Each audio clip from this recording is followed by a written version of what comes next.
Good evening, नमस्ते, आदाब, सत श्री अकाल। आप सभी का ईवी ड्राइव द फ्यूचर में स्वागत है। ऑटो पार्ट्स की खबरों में ट्रम्प टू व्हीलर पार्ट्स की तरफ से शुरू करती हूं आज की खबर।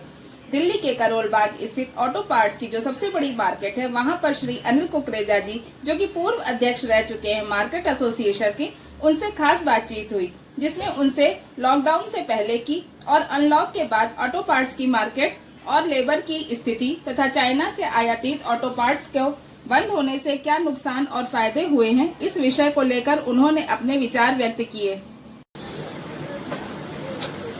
मेरा नाम अनिल कुकरेजा है और मैं मार्केट एसोसिएशन का अध्यक्ष रहा हूं। और आज लॉकडाउन से जो पहले हमारे यहाँ लेबर की स्थिति थी बहुत अच्छी थी, सारे लेबर वगैरह सही अवेलेबल थी, काम बड़ा सुचारू रूप से चल रहा था। लेकिन जब से लॉकडाउन हुआ और दोबारा बाजार खुले, लेबर की बड़ी भारी समस्या इस वक्त ऑटो पार्ट्स मार्केट को घेर रही है, क्योंकि जो लेबर अब दिल्ली रहनी चाहिए थी वो वापस अपने गांव चली गई। उसका कारण ये रहा कि जब लॉकडाउन लगाया गया था, अगर सरकार द्वारा 4-5 दिन का समय दे दिया जाता तो शायद लेबर सारी अपने गांव देहात में अपने अड्डों पे पहुंच जाती। लेकिन वो वहाँ लॉकडाउन की इमीडिएट जो लॉकडाउन हुआ उसकी वजह से वो वहाँ जा नहीं पाई और वो दिल्ली रह गई। और उसके बाद जब लॉकडाउन खुला तो वो बेचारों को भूखे मरने की नौबत सी लगने लगी, तो वो लोग सब गांव से दिल्ली छोड़ के वापस गांव चले गए, जिसकी वजह से लेबर पूरे ऑटो मार्केट के अंदर बड़ी भारी कमी हो गई है। और आज हमारे पास माल है, काम है, तो लेबर नहीं है काम करने के लिए, माल भेजने के लिए हमारे पास कोई भी व्यवस्था नहीं है। इसकी वजह से लेबर की बड़ी भारी समस्या इस वक्त करोलबाग में चल रही है ऑटो पार्ट्स के खासतौर पर व्यापारियों के लिए। चाइना से जो ऑटो पार्ट्स आने हैं जो बंद किए हैं या जो स्थिति है, तो उससे चाइना से ऑटो पार्ट्स से क्या अपने भारत में दिक्कत हो सकती है?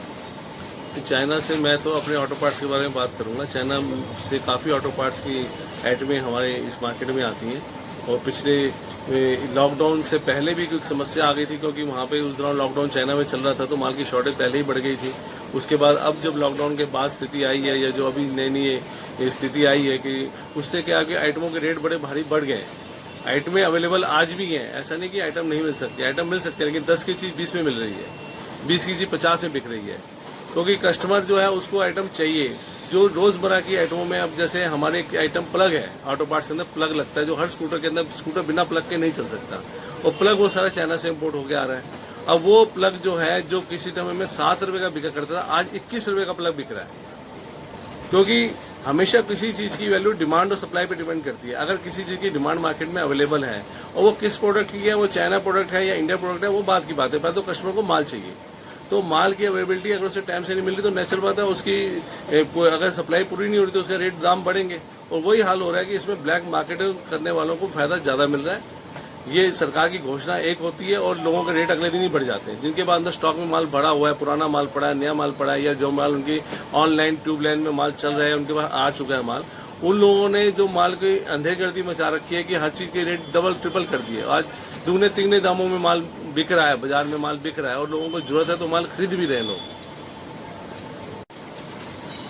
सरकार ने जो एमएसएमई की घोषणा की है कि एमएसएमई से उद्योगों को, जो छोटे उद्योग हैं उनको काफ़ी बढ़ावा मिलेगा, उसके बारे में थोड़ा सा बताएं तो जो छोटे छोटे उद्यमी हैं उनको फ़ायदा मिल सके, कैसे उनको आगे काम मिल सकता है एमएसएमई के माध्यम से, क्योंकि इस समय किसी के पास पैसे नहीं है, किसी के पास फंडिंग नहीं है।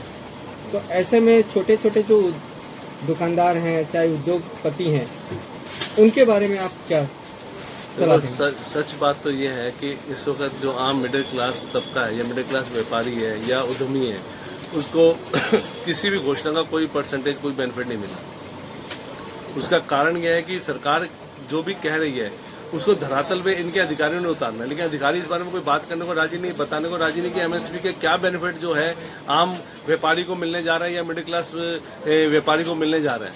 और उसका अब आज लॉकडाउन को अनलॉक हुए भी 2 महीने हो गए। आज 20 मई को लॉकडाउन दोबारा खुला था, अनलॉक शुरू हुआ था, 20 मई से प्रक्रिया स्टार्ट हुई थी और आज जुलाई की 10 तारीख आ गई है। आज तक कोई एमएसएमई की स्कीम हमारे पास किसी भी सरकारी अधिकारी ने हमें नहीं बताई, ना ही हमें कुछ बोला गया है। जब जाओ तब बोलते हैं कि अभी 3 महीने लगेंगे, उसके बाद आपसे बात करेंगे इसमें क्या होगा क्या नहीं होगा। अभी हमारे पास केवल घोषणा हुई है, इम्प्लीमेंट पेपरों में भी आनी बाकी है।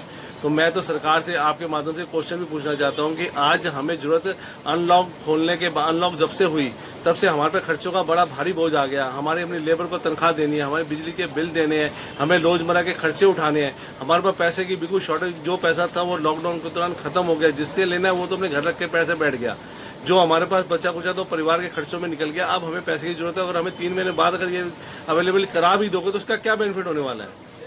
जो लेबर स्टाफ तनख्वाह इनको देनी हो कहाँ से देंगी? एक व्यापारी, मिडिल क्लास व्यापारी कहाँ से तनख्वाह देगा? उसको सरकार को चाहिए था कि जैसे इन्होंने किसानों की योजना बनाई या और योजना बनाई, तो खातों के अंदर जो लोग इनकम टैक्स पे करते हैं या जो लोग जीएसटी नंबर जिनके पास है और एक लिमिट में जो अच्छी सेल करते हैं या छोटी सेल करते हैं, ज़्यादा सेल करते हैं, एक लिमिट बना देते, हर व्यक्ति के अकाउंट में कुछ ना कुछ उसको बेनिफिट मिलता या उसको लोन ही दे देते। हम तो कहते हैं कि हमें फ्री की कोई जरूरत नहीं चाहिए, कुछ नहीं चाहिए किसी व्यापारी को। कभी व्यापारी ने भीख नहीं मांगी किसी सरकार से, हमें भी भीख नहीं चाहिए। आप हमें आर्थिक मदद कर देते, लोन के रूप में मदद कर देते, हमें 2 महीने 6 महीने साल के लिए हमें मदद करते थे, ताकि हम जब अपने दोबारा व्यापार करने लगे अपने सिर पे खड़े हो वापस भी कर दें। हमें कोई लंबा चौड़ा आपसे कोई मदद नहीं चाहिए कि हमें 10 साल के लिए रिबेट दे दें, कुछ नहीं चाहिए। हमें तो सिर्फ तुरंत मदद चाहिए थी जो हमें किसी कारण से नहीं मिल पाई। हमारी खबरों को देखने के लिए धन्यवाद। लाइक व शेयर के साथ सब्सक्राइब करें और साथ ही हमें कमेंट करें, क्योंकि आपके कमेंट ही हमें मोटिवेट करते हैं।